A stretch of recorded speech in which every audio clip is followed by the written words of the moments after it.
ಏನು ಮೇಕೆದಾಟು ಯೋಜನೆಗೆ ತಮಿಳುನಾಡು ಸರ್ಕಾರ ಮತ್ತೆ ಮತ್ತೆ ಮತ್ತೆ ಖ್ಯಾತೆ ತೆಗಿತಾ ಇದೆ. ಯಾರೇ ಮುಖ್ಯಮಂತ್ರಿ ಬಂದರೂ ಜಯಲಲಿತಾ ಬಂದ ಮೇಲೆ ಈಗ ವಿಜಯ್ ಬಗ್ಗೆ ಅಪಾರವಾದ ಗೌರವವನ್ನು ಕರ್ನಾಟಕದಲ್ಲಿಸಿದ್ರು. ಆದರೆ ವಿಜಯ್ ಇದಕ್ಕಿದ್ದಂತೆಗೆ ಸೌಹಾರ್ದ ಭಾವನೆಯನ್ನು ಮರ್ತು ಬಿಟ್ಟಿದ್ದಾರೆ. ಈಗ ಅವ್ರು ಗೆದ್ದಾಗ ನಮ್ಮಲ್ಲಿ 24 ಟೈಮು ನಮ್ಮ ಮಾಧ್ಯಮದವರು ಪ್ರಸಾರ ಕೊಟ್ಟರು, ಯಾಕೆಂದರೆ ಒಳ್ಳೆ ಕೆಲಸ ಮಾಡ್ತಿದ್ದಾರೆ ಅಂತ.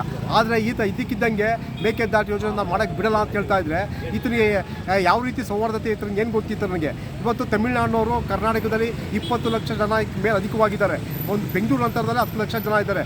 ಆದರೆ ತಮಿಳುನಾಡಲ್ಲಿ ನೀರು ಸಂಗ್ರಹಣೆ ಮಾಡೋಕ್ಕೆ ಜಾಗ ಇಲ್ಲ ಅವರಿಗೆ. ಹೆಚ್ಚಿನ TMC ನೀರುಗಡೆ ಬಿಟ್ಟಾಗ ಸಮುದ್ರಕ್ಕೆ ಬಿಡ್ತಾರೆ. ನಮ್ಮಲ್ಲಿ ಇದೇ ಮೇಕೆದಾಟು ಅಣೆಕಟ್ಟು ಯೋಜನೆ ಮಾಡಿದ್ರೆ ಕೋಲಾರ ಭಾಗ, KGF ಭಾಗ ಮತ್ತು ಬೆಂಗಳೂರು ಗ್ರಾಮಾಂತರ ಭಾಗಕ್ಕೆ ನೀರಾಗುತ್ತೆ. ಅಕಸ್ಮಾತ್ ಇದನ್ನು ವಿರೋಧ ಮಾಡಿದ್ರೆ ಕರ್ನಾಟಕಾದ್ಯಂತ ಈಗಾಗಲೇ ಪ್ರತಿಭಟನೆ ಮಾಡಬೇಕಾಗುತ್ತೆ, ಮಾಡ್ತಾ ಇದ್ದೀವಿ. ಇಡೀ ರೈತ ಸಂಘಕ್ಕೆ ಎಲ್ಲ ಸೇರಿ ಒಗ್ಗೂಟ ಮಾಡಬೇಕಾಗತ್ತೆ. ಆಮೇಲೆ ಏನು ವಿಜಯ್ ಅವರು ಹೆಸರು ತಗೊಂಡಿದ್ದ ಹೆಸರನ್ನ ಅವರಾಗಿದ್ದು ಅವರೇ ಹಾಳು ಮಾಡ್ಕೊತಾರೆ. ಕರ್ನಾಟಕದ ಅಭಿಮಾನಿಗಳೇ ಅವ್ರಿಗೆ ಧಿಕ್ಕಾರನ ಕೂಗುವಂಥ ಕೆಲಸಗಳು ಮಾಡ್ಕೊತಾ ಇದ್ದಾರೆ ಅಂತ ನಾನು ಹೇಳಕ್ಕೆ ಇಷ್ಟಪಡ್ತೇನೆ.